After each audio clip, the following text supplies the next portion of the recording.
This episode is brought to you by One World Empowered. Hey there, tired mama. Do you wish you could push a reset button on your energy? Like, do you want to keep up with those Energizer bunnies that are running around you all day?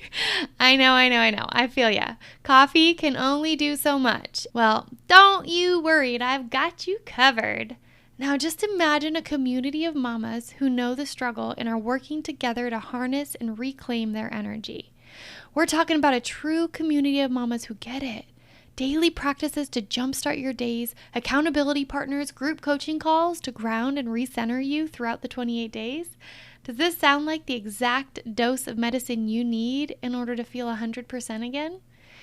If so, this program is exactly what you need if you want to be more present with your kiddos, if you think a new routine will help you maximize your time and you enjoy having an accountability partner to help you with developing that new routine and those new habits, if you'd like to increase your patience and energy all while reducing your stress and anxiety, and if you think it would be amazing to have an understanding community of mamas who get it and are on the same path towards healing.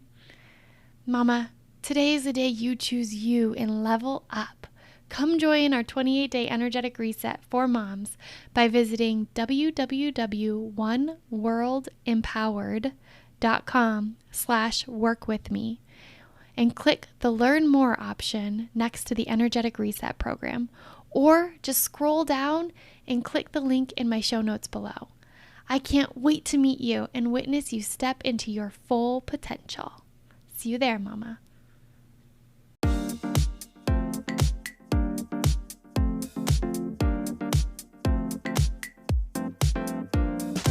You're listening to the Empowered to Heal podcast. I'm your host, Dina T, and I'm so excited to take you on a journey through stories of everyday experts as we share the ways we've harnessed the power inside us to improve the quality of our lives and the health of our minds.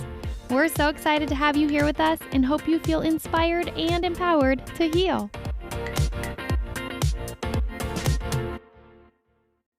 I went sledding and it was really fast and it turned out that then I knew roller coasters wasn't that scary.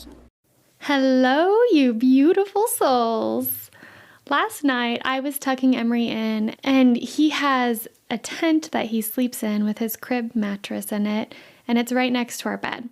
So he is quite the little snuggle bunny, and so am I. And he was going to bed, and I was laying in his little kid tent with him, and he kind of likes to do the same thing I like to do at night when his brain's unwinding. He likes to talk. I call it pillow talk. I love to chit-chat and say anything that's on my brain, process anything on my brain, talk about my day, anything really. And it drives my husband bonkers because he just wants to go to sleep. And me and Emery can chit-chat away for hours if we could. And I was laying in his bed and I was like, okay, we can't talk for long. And so I said we can talk about 2 more things and then we really have to go to sleep. And he started talking about sledding. He shared his experience with sledding when we were up in Flagstaff a couple weekends ago, and he was sharing how he loved sledding when it was snowing outside, and he really liked to sled with his daddy when it was really icy. So a day or 2 after it snowed, how it works in Flagstaff is the sun comes up and you get a really warm day right after you've had like a blizzardy day. And the sun came up and iced over all the snow, so it was really, really slick. So Emery went sledding with Michael on that really slick snow in an area where when you go down the hill, there's like a little hill at the bottom, which he usually stops at. This time he went up and over it like a little jump into like the tree area. And thankfully he didn't hit any trees, but he was like going so stinking fast. And after he got off of the sled, he told Michael that he has decided that he is not afraid of roller coasters anymore. So in his little brain, this sledding experience was like a roller coaster to him. And so to kind of take you back a little bit, we love going to Disneyland so much. My husband is like a Disney fanatic, loves everything Disneyland and grew up going to Disneyland with his brother and his father and his mother pretty regularly. And so we wanted to do the same thing with Emery. The last time we went to Disneyland, now it was a while ago because it's been closed due to the pandemic, but the last time we went to Disneyland, he was too afraid to ride any of the roller coasters that he was getting big enough to ride. And mind you, they were like the little kid toddler roller coasters. And he had ridden one once before, like the time before that. I took him on one and he was nervous and we were being brave and we got on and he clung to me for dear life. Like he hated it. He was terrified and I felt so bad. So that was like his experience with roller coasters. And he was like, nah, nope, never doing them, never gonna like them. They're too scary. And I was just in awe of him as he's telling me last night, and he uses the words, I've decided to not be afraid of roller coasters. And I sat there so in awe of his wisdom. And I know many parents out there have these moments with their kids where it's like, you in your little brain are so much wiser than me as the grown adult. You may not know all the little things that you need to know throughout life, but gosh darn it, you know a lot of secrets in that little brain around what life is and how to live life.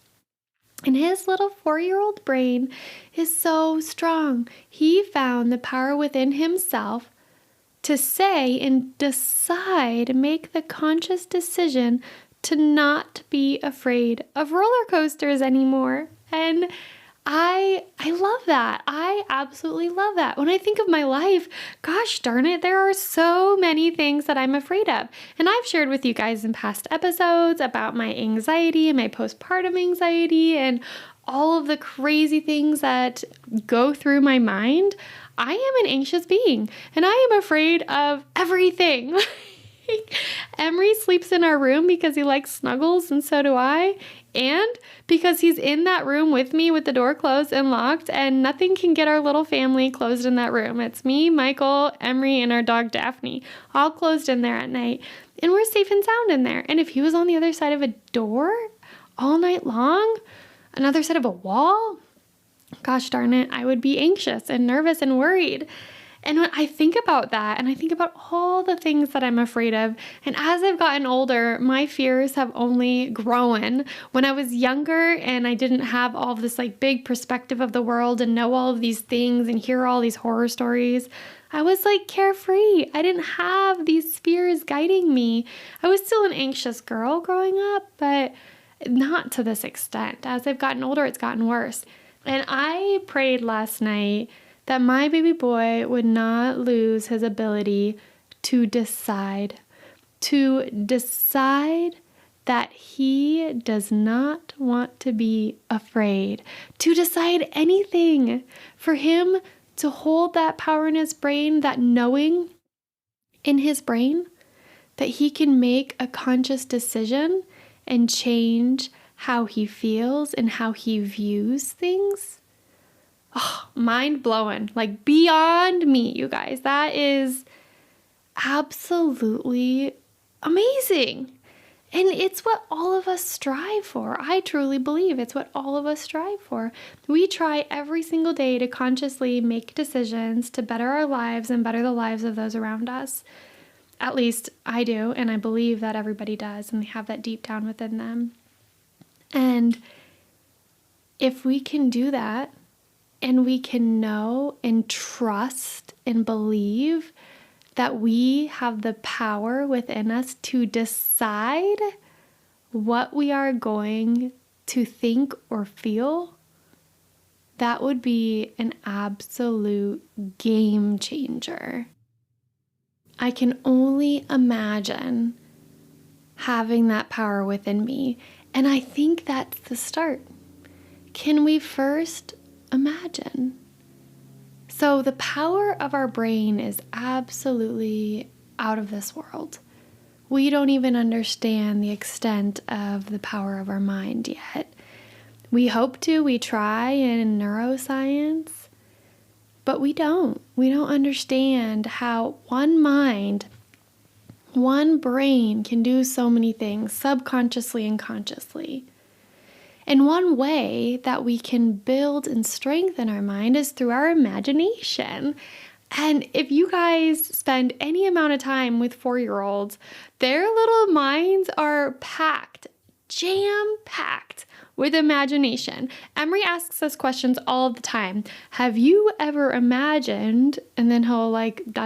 right? So have you ever imagined a dragon who's also a house? Have you ever imagined that our world fits inside a spaceship and goes to another planet? Like all of these crazy abstract things that his little mind imagines. And I go through my days with creativity and imagination fit inside a box of what I know to be true in the world, rather than stretching outside of that box to the existence of this universe and that anything is possible. And he has no bounds to his imagination whatsoever. He can imagine the silliest, craziest, biggest things that I would have never guessed in my life. And he's 4. He's 4 years old. And so it has me thinking, like, what is the tie between imagination and curiosity and being in a state of learning rather than having to feel like you have to know? What do all of those things do in like collaboration and coordination to help create a perspective of the world that you have full and complete utter control over yourself in? And the reality is we all get to have some sort of control over ourselves, whether it's our conscious or our subconscious. It's our body that's acting and moving forward. And we might have lucid moments where we're really with it and moments where we're not. But in the end, it's all us. And it's all beautiful and it's all wonderful. It's all us. It's all a part of who we are. The good, the bad, the ugly, the wonderful, all of it is us. And same with our babies. We completely admire their imaginative minds and their wonder. And we have moments of giving them grace when they have the biggest fit in the universe and we're carrying them out of like a grocery store surfboard style. And we know that it's just a piece in a phase of life. And when you grow up, it becomes crumbling to us. If we have one of those fits or those meltdowns, it feels like the world is falling around us. And in their little minds, in a little child's mind, they feel like, okay, that was a moment, but then they're better afterwards. Like they can feel so many things in such a short period of time and not judge it and completely be okay with it. So Emery can, and he's really into talking about his feelings. He has me as a mother and we talk about feelings all the time. So it's kind of normal in our home, but it's like to a big extent that he talks about his feelings. And he knows his basic feelings, right? I'm sad, I'm mad, I'm happy, I'm embarrassed. He knows embarrassed. He knows scared. He knows worried. And so, anywho, he knows and talks about his feelings a lot. And he can have the biggest tantrum in the universe in one moment. And then like a minute later or less than a minute later, he's giggling and he's happy and he's being silly and goofy. And he could say, Mommy, I'm sad. That made me feel sad. And then the next moment, he's telling me a story using his beautiful imagination.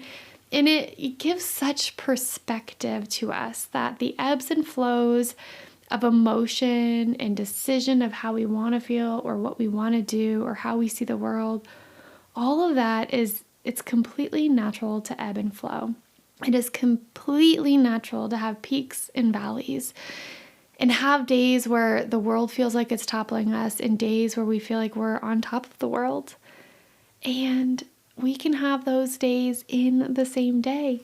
We can be full of glee and glory one moment and scared to death the next, or brought to tears the next. Yesterday I was in a group of beautiful, wonderful, like-minded women who are ambitious and achievers and perfectionists, and all of us are just trying to find a way to move through this high energy focused brain to grounding and orienting ourselves every day. And this is like an alumni group. We've already kind of been through it together and gone through the hard stuff together.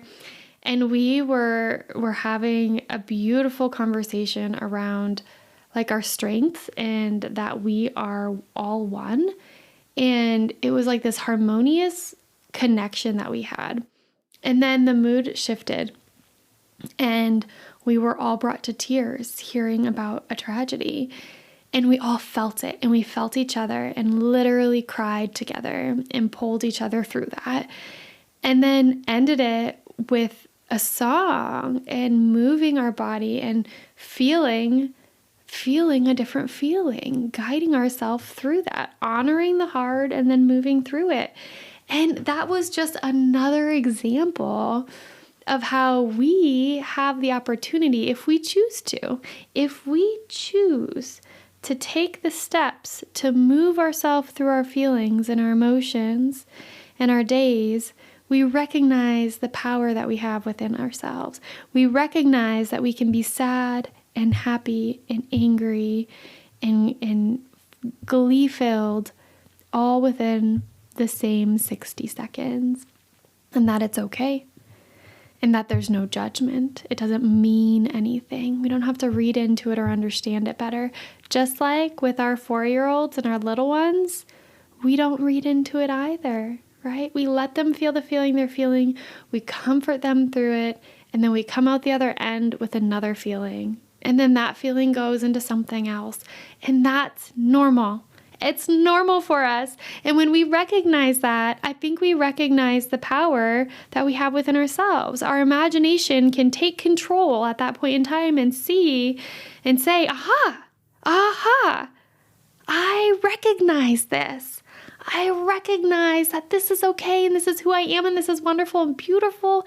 And there's a million pieces to me that are complex, but they're all me and they are all beautiful. And our imagination can say, okay, if I can do this, then what can't I do? I can do anything. I can look at any realm in my viewpoint, in my world, in my mind, in my imagination, and say, that is achievable. I can chase after that. I can achieve that. And I choose to not be afraid of the unknown, to not be afraid of what could get in my way between here and there. The judgment, the uncertainty, the fear of lack of skill set, the confusion, the overwhelm, the stress, the intimidation, judgment of others, any of those things, none of those things will matter because we'll get to choose. We will choose what we will be afraid of and what we won't. We will choose what we will honor and listen to and what doesn't hold value to us and that we won't listen to. We'll be able to walk ourselves through those thought processes. Just as my little monkey of a 4-year-old boy slid on that icy hill on his sled and said, I have decided, he made a decision. I have decided to not be afraid of roller coasters. And let me tell you, since he slid down that hill, on that sled a few weeks ago, that boy cannot get enough of watching YouTube videos of roller coasters. He will sit on the couch watching those videos of people climbing into a roller coaster and going on them. And he will scream and raise his hands in the air and laugh and say, oh my goodness, Mom, look at this, Mommy, wow. And like be on cloud 9 like he's on a roller coaster using his beautiful imagination. And he's not afraid. And he talks about when he's 5 years old, he wants to do a roller coaster that's like faster. And when he's 6 years old, he's going to do the big ones with the loops. And he's planning out these goals for himself and readying his mind and deciding for himself already what big new things, exhilarating, scary, terrifying new things that seem crazy, like going in a freaking metal rocket in a loop through the sky on a roller coaster. And he's deciding that that's for him, and that's fun. And that new thing that's going to be exhilarating and hard and possibly a little like butterfly producing, it's not going to scare him away. Just saying all of that out loud and speaking that to you guys, just, it gives me all the feels. Like, we have the power within ourselves to do this too. We have a little 4-year-old inside ourselves, our inner child, our little Dina, that tells us we can do it. Dream big. Think outside of the box. Your imagination has no bounds, and neither do you. Neither do you. We would have never sent a person to the moon if our brain lived inside a box. We would have never figured that out or even dreamed of doing it. Yet we did it. And we do those things all the time.